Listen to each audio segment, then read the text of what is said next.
If you clicked on this video, it's probably because you're a high achiever who's really struggled with relationships in their life. Now, relationships are never easy. There's no expectation for them to be an easy time, but high achievers do particularly struggle, and there's a couple reasons for this.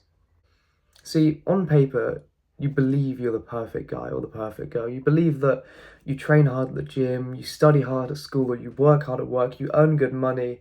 On paper, you've got everything that you need for a relationship. You try your absolute hardest, but why do your relationships keep failing? What keeps going wrong? Now, it's quite a hard topic for me because the last two really, really important relationships in my life have been fucked over by this kind of thing. And I believe that when you're a high achiever, you do develop narcissistic tendencies. Because when you're a high achiever, you've been taught from a young age that performance is power, and logic gets you respect, and vulnerability is weakness. Now, the really big problem with relationships and why they just don't work for high achievers who haven't tapped into their emotions is relationships are emotional. Relationships aren't a chessboard, they're a landscape, they're a flowing river. You can't stop a river with logic. You can't try and fix problems just with logic. Now, the reason for that is if you're having an argument with your girlfriend or your boyfriend and they are really emotionally broken, something has really hurt them, and you try and explain to them why you're in the right, that's never going to work because you haven't actually solved the issue.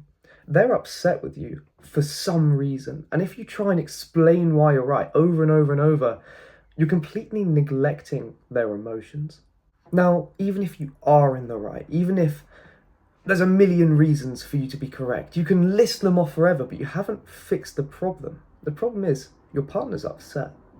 I think the reason people who have, from a young age, worked so hard, trained so hard, and spent so much time learning is they believe that logic and reasoning is always the answer. But I'm telling you right now, that isn't the truth. See, for the last couple of years, I have treated relationships like it's a big game. And I thought this was normal. I thought that everyone treated relationships like games. And a lot of the time, I didn't even realize I was being manipulative. And the reason a lot of high achievers find themselves accidentally manipulating other people is they feel like they have to perform in a relationship because you're taught from such a young age that performance is power and performance is what gives you respect and you need to perform. But relationships aren't performances. They're not a big act. You need to stop being part of a relationship for your own self-worth. You need to experience relationship and be in it.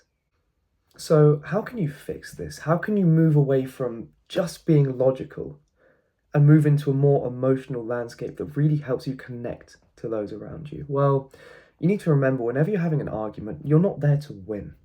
When you're doing an exam, you're there to smash and get all the marks you can. When you're in the gym, you're there to smash and you're there to destroy the set. When you're having an argument with someone and you love that person, you're not there to win. You're not there to smash the argument, to come out on top.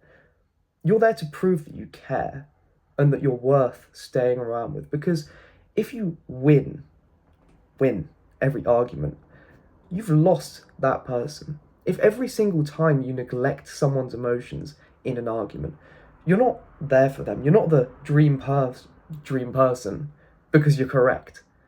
You're a terrible person because you haven't tapped into their emotions. You've shown and proven that you couldn't give less of a fuck about how they feel. So how have I tried to overcome this? So recently I've really focused on avoiding over-explaining. I'm sure you find the exact same thing as me, where if you get into an argument, you'll explain your point over and over and over. There'll be a million things you can say, but nothing seems to work. Nothing seems to click. What you've got to do, if you notice yourself over-explaining, is you have to stop yourself. And you have to try and get everything you can into one sentence, because if someone has to read an entire paragraph of your bullshit, no one wants to hear you spew about why you're right. Try and summarize how you feel in one sentence and leave it at that.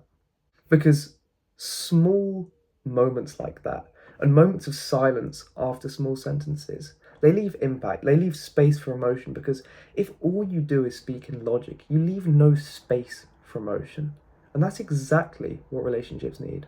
Now, another problem that high achievers will come across is they feel like they have to be in a relationship to prove their worth. You have to be in a relationship to prove you're attractive, to prove that the gym has got you there, to prove that working hard has got you where you want to be. Now, in truth, my biggest problem I have is whenever my girlfriend will come to me with an issue, I get really scared that that problem, that argument, is going to end our relationship.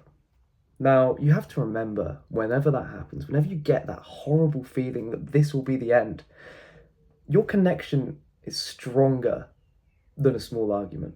See, what happens when you worry about them leaving in an argument is you don't address the real problem.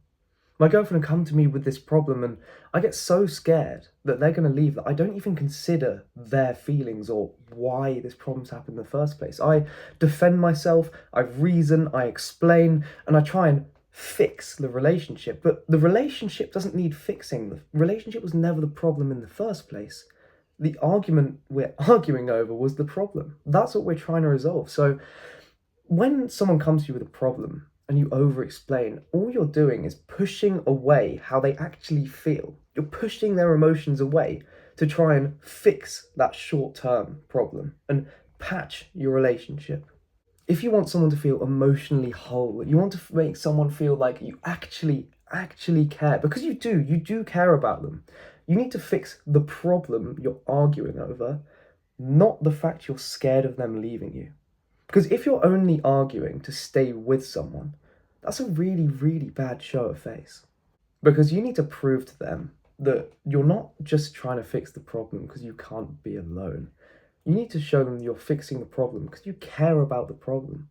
You care about helping them, and you care about your future together. You're not just trying to solve the issue there and then so that everything can go back to being fine, because that's never going to happen.